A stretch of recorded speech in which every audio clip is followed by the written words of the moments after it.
has learned from it, accepted it, and he's ready to go to the next challenge.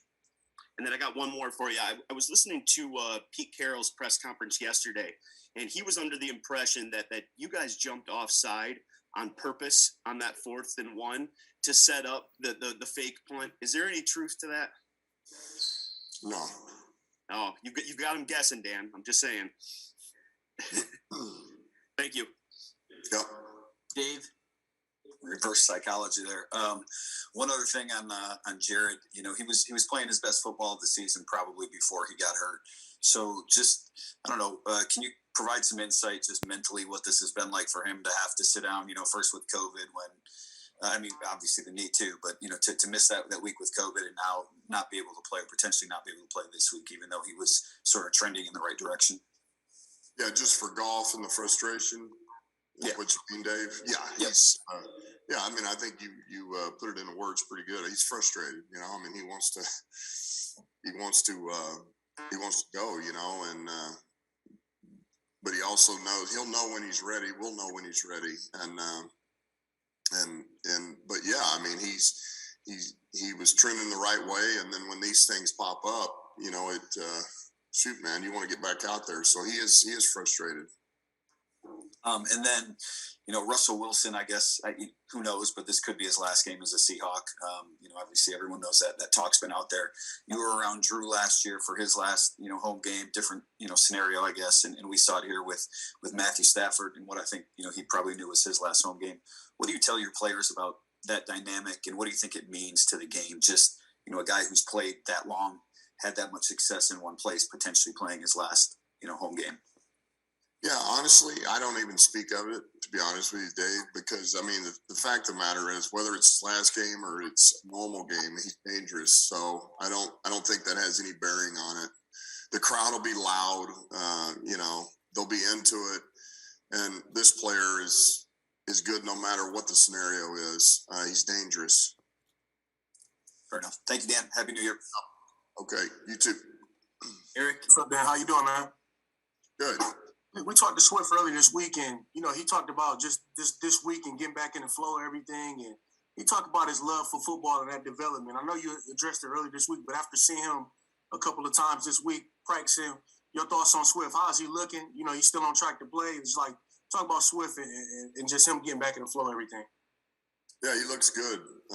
He's, you can tell that he's comfortable and he's got his confidence up, like he's ready.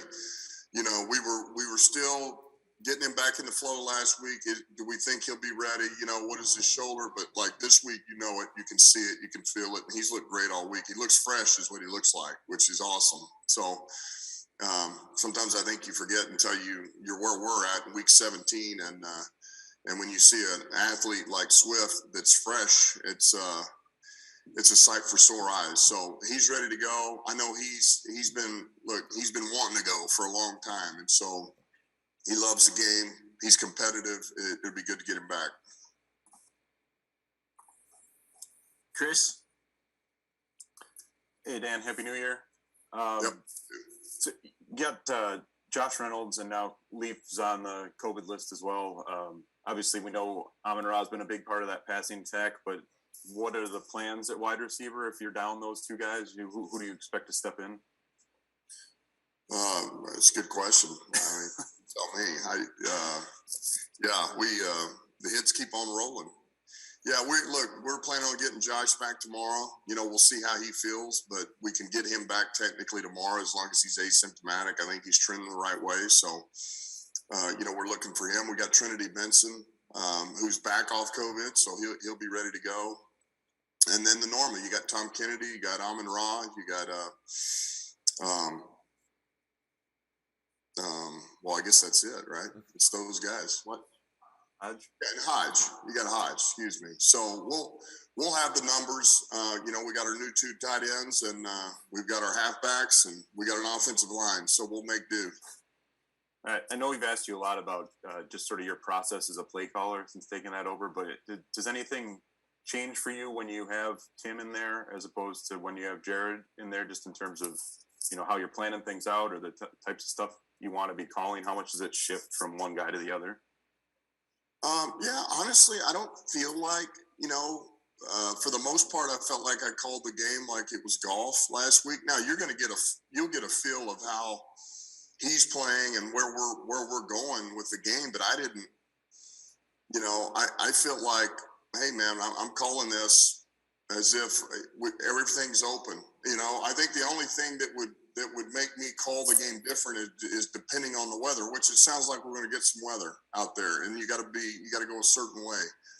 The wind, the rain, and then just the temperature. But I think Tim's ready to go. And I thought last week he responded. I mean, I didn't. There was, as far as throwing the football, like there was nothing that I felt like we were hindered. Like, man, I don't want to call that one. So I'm going to call this normal. I think it'll be more an issue of just the weather, and then depending on who we have and how we're doing in those packages is how I'll call it. Thanks, Dan. Yep. All right, time for one more, Justin. Hey Dan, I'm just curious about the mechanics of Jared's injury, the knee injury. Obviously, he was out with COVID. Was he able to, I guess, rehab the way he normally would with the knee injury while he was out, or do you think maybe that kind of set back his recovery a little bit as well? Yeah, I mean, look, it's not the best case scenario because he can't be in the building and be with us. The best we can do is what I said: put on our hazmat suits and put it in a baggie and drop it at his front step, and with a rehab program. So no, I'm sure it's not ideal, but yet he did everything that he could under the guidelines that we gave him to try to get himself back, and a lot of it was honestly being off of it anyway. He needed to lay off of it. So no, I mean, you'd like to think that we would have had him with us and rehabbing, but I'm not sure it made that big of a difference, Justin, really. And obviously, this question's relatively speaking, given the impact of the global impact of the pandemic. But I know other teams are going through it as well. But has this been particularly exhausting with this the revolving door of players and figuring out position groups, whether it's tight ends or defensive backs this week, wide receivers? I mean, just how exhausting has this season been as a coach, just from a game planning and preparation perspective? Well, I say this every week. I mean, this is the hardest part is not that you lost the guy. The hardest part is not knowing who you're about to lose.